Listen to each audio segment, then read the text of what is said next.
Hello students, this is advocate Neeraj Gupta.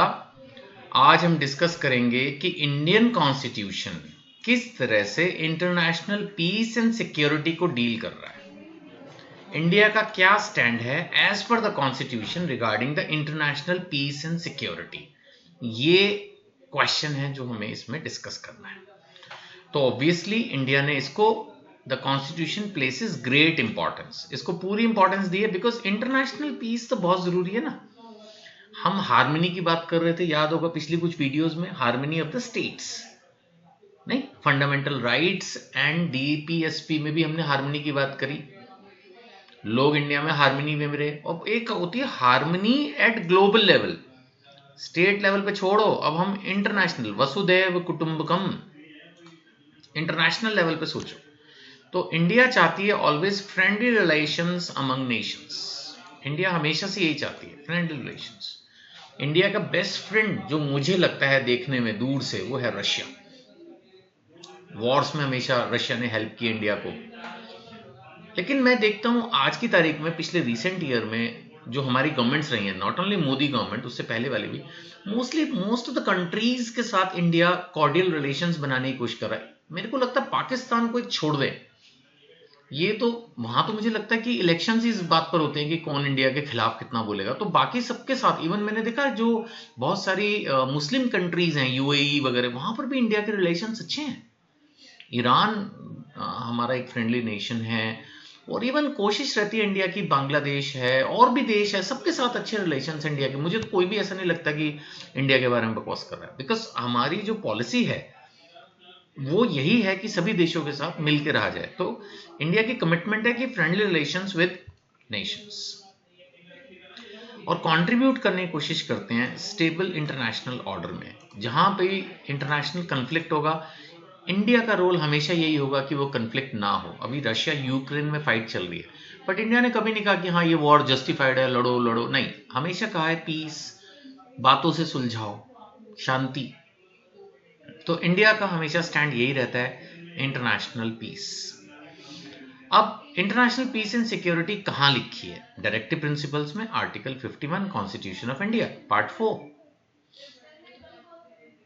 Directive principles clearly बोल रहे हैं कि आपको international peace and security promote करना है। आर्टिकल 51 क्लियरली इसको बोल रहा है, डीपीएसपी तो कॉन्स्टिट्यूशन में क्लियरली लिखा भी है।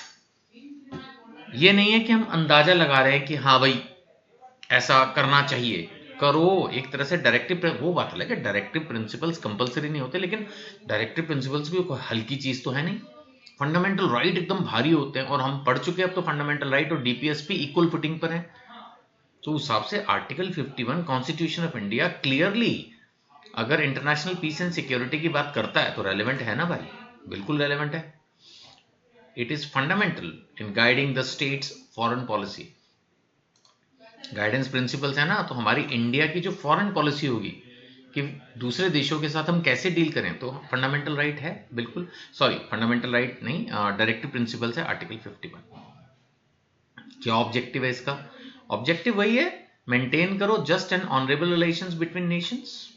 दूसरे देशों के साथ एक सम्मानजनक हमारा रिश्ता हो, है ना, और रिस्पेक्ट होनी चाहिए international law and treaty obligations. आपने देखा होगा जब दो देश मिलते हैं तो बहुत चीजों पर संधियां करते हैं, साइन वाइन होते हैं कि हाँ जी इस तरह से हम पावर या इंफॉर्मेशन या रिसोर्सेज या whatever may be some funds exchange करेंगे, military operations, may be some weapons. तो उनकी रिस्पेक्ट होनी चाहिए, नहीं कि कर लिया साइन फिर यानी वो कुछ नहीं है। Then we encourage settlement of international disputes by arbitration। arbitration होता है कि भाई बैठ के बात कर लो, फालतू के झगड़े मत करो, इस झगड़ों की कोई जरूरत है नहीं। So India always try to encourage settlement of international disputes. अगर हमारे किसी देश के साथ है या दो देशों अदर देन इंडिया आपस में है, तो उसमें भी हमारी कोशिश यही रहती है इंडिया की कि you try to settle it out by arbitration. बीच में इंडिया, तो इंडिया मध्यस्थता, आर्बिट्रेशन, बीच में कंसिलिएशन ऑफर करता है या दूसरी कंट्रीज को मोटिवेट करता है कि वो करें। सो कहीं ना कहीं हाईलाइट हो रहा है इससे India's peaceful, it highlights the India's peaceful and cooperative approach in global affairs. ये चीज बिल्कुल क्लियरली इंडिकेट कर रही है कि इंडिया की जो अप्रोच है ग्लोबल अफेयर्स के मामले में वो हमेशा पीसफुल एंड आपने देखा हो कभी भी, मतलब आप में से कुछ हो सकता है अच्छी उम्र के हों, कुछ यंग हैं, तो भी इंडिया ने कभी किसी कंट्री पर अटैक नहीं किया। मेरी तो 52 ईयर्स की एज है, मैंने तो कभी ना सुना, ना पढ़ा, ना देखा, ना समझा। अगर कोई हम पर अटैक कर देता है तो इंडिया रिटेलिएट करती है, वो तो करना भी चाहिए। लेकिन इंडिया जाकर किसी कंट्री पर अटैक कर रहा है, नेबरिंग कंट्रीज पर या इधर उधर, कोई इस तरह की चीज इंडियन फॉरेन पॉलिसी में बिल्कुल भी नहीं है। अगर हम फॉरेन पॉलिसी की बात करें तो ये जो आर्टिकल 51 है इसने बिल्कुल इन्फ्लुएंस किया है इंडिया की फॉरेन पॉलिसी को। अब उसके हिसाब से what we are doing, we are supporting the United Nations and its peace keeping missions.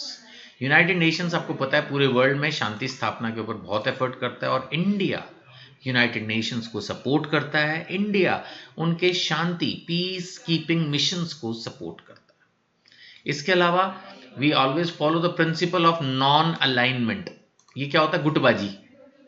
ये जो गुटबाजी होती है ना बड़ी खतरनाक होती है। तो इंडिया ऐसा नहीं करता कि चलो जी जाके चाइना के साथ गुट बना लिया या जापान के साथ गुट बना लिया। रशिया फ्रेंडली नेशन है लेकिन कोई गुटबाजी नहीं है। सो देर इज नो गुटबाजी। मैं यही वर्ड यूज करूंगा कि हाँ जी अब हम 2 एक ही हैं, हम 3 एक ही हैं, हम 4 एक ही हैं। जो गुट बन जाता है ना वो नेसेसरी फिर झगड़े को इनवाइट करता है, क्योंकि अगर इंडिया किसी के साथ ऐसे गुटबाजी करे तो फिर दूसरे 2-3 भी इकट्ठे होने की कोशिश करेंगे तो फिर वो लड़ाई होने की प्रोबेबिलिटी बन जाती है। इसके अलावा इंडिया हमेशा प्रमोट करता है डिसआर्ममेंट, यानी कि ज्यादा जो है ना वो शस्त्रबाजी ना हो। डिसआर्ममेंट क्या है? उल्टा है वेपन्स का उल्टा। प्रमोटिंग डिसआर्ममेंट और पीसफुल कोएग्जिस्टेंस, सब शांति से रहें, कोई कहानीबाजी ना हो, ये कोशिश रहती है। ठीक है ना। India has consistently advocated dialogue and cooperation instead of conflict. कितनी अच्छी लाइन लिखी है। इंडिया हमेशा कहता है बातचीत के थ्रू मसले को सुलझाओ, ना कि लड़ाई करो। उसका कोई फायदा नहीं है। कन्फ्लिक्ट माने लड़ाई, लड़ाई नहीं करनी है। इसकी बजाय हमेशा डायलॉग एंड कोऑपरेशन, इसके ऊपर ध्यान देना है। इंपॉर्टेंस की अगर हम बात करें तो इंडिया हमेशा एक रिस्पॉन्सिबल मेंबर है इंटरनेशनल कम्युनिटी का। रिस्पॉन्सिबल मेंबर, रिस्पॉन्सिबल है ना, एक तो बड़ा है, भारत बहुत बड़ा है, सबसे बड़ा है, भारत में सबसे ज्यादा आबादी है, काम करने वाले लोग हैं। इकोनॉमी के हिसाब से भी इंडिया का प्लेस 3rd एंड फ्लक्चुएट करता है 3rd 4th 5th 6th, लेकिन इंडिया एक top most economy of the world है। इतनी यहाँ पर जमीन है, आप देखोगे तो हो सकता है आप देखोगे यार इंडिया तो 7th है। 7th नहीं है भाई, हमारी most of the land fertile है। मोस्ट ऑफ द लैंड के ऊपर हमारे यहाँ पर जो है फार्मिंग होती है और इंडस्ट्रीज हैं। ऐसा नहीं है कि बस पहाड़ पहाड़ और खाली पड़े हुए बैरन। बहुत सारी कंट्रीज हैं जो बड़ी हैं लेकिन उनका बहुत सारा हिस्सा बेकार है, वो यूजलेस है। इंडिया में ऐसा नहीं है। तो इंडिया एक बहुत बड़ा देश है, लोग पूरी दुनिया इंडिया की तरफ देखती है। And we behave in a very responsible way. कोई भी बात कहने से पहले सोचते हैं कि इसकी क्या इंप्लीकेशंस होंगी। So we try to promote the global stability, we try to reduce the conflicts and strengthens the diplomatic relations with other countries. Diplomatic relations का मतलब वही diplomats कि कंट्री के जो रिप्रेजेंटेटिव्स हैं वो एक दूसरे से बात करके मैटर को हमेशा सॉल्व करने की कोशिश करते हैं, बात को बढ़ाने की बजाय। हमेशा कोशिश यही रहती है कि मामला सुलझे, ना कि उलझे। सो कंक्लूजन यही है, constitution emphasises the promotion of international peace and security as a key objective of the state. ये हमारे क्लियरली डीपीएसपी में लिखा है, तो उसी को हम फॉलो करते हैं, इसमें कोई डाउट नहीं है। आई होप क्वेश्चन पूरी तरह से क्लियर है। फिर भी डाउट हो तो आप अपने डाउट्स इस नंबर पर व्हाट्सएप कर सकते हैं जो आपको स्क्रीन पर दिख रहे हैं। यूट्यूब पर भी अपने कॉमेंट्स पास कर सकते हैं। जिस बुक से पढ़ा रहा हूँ उसको नॉमिनल प्राइस में खरीदने के लिए भी आप कॉन्टैक्ट कर सकते हैं। Thank you.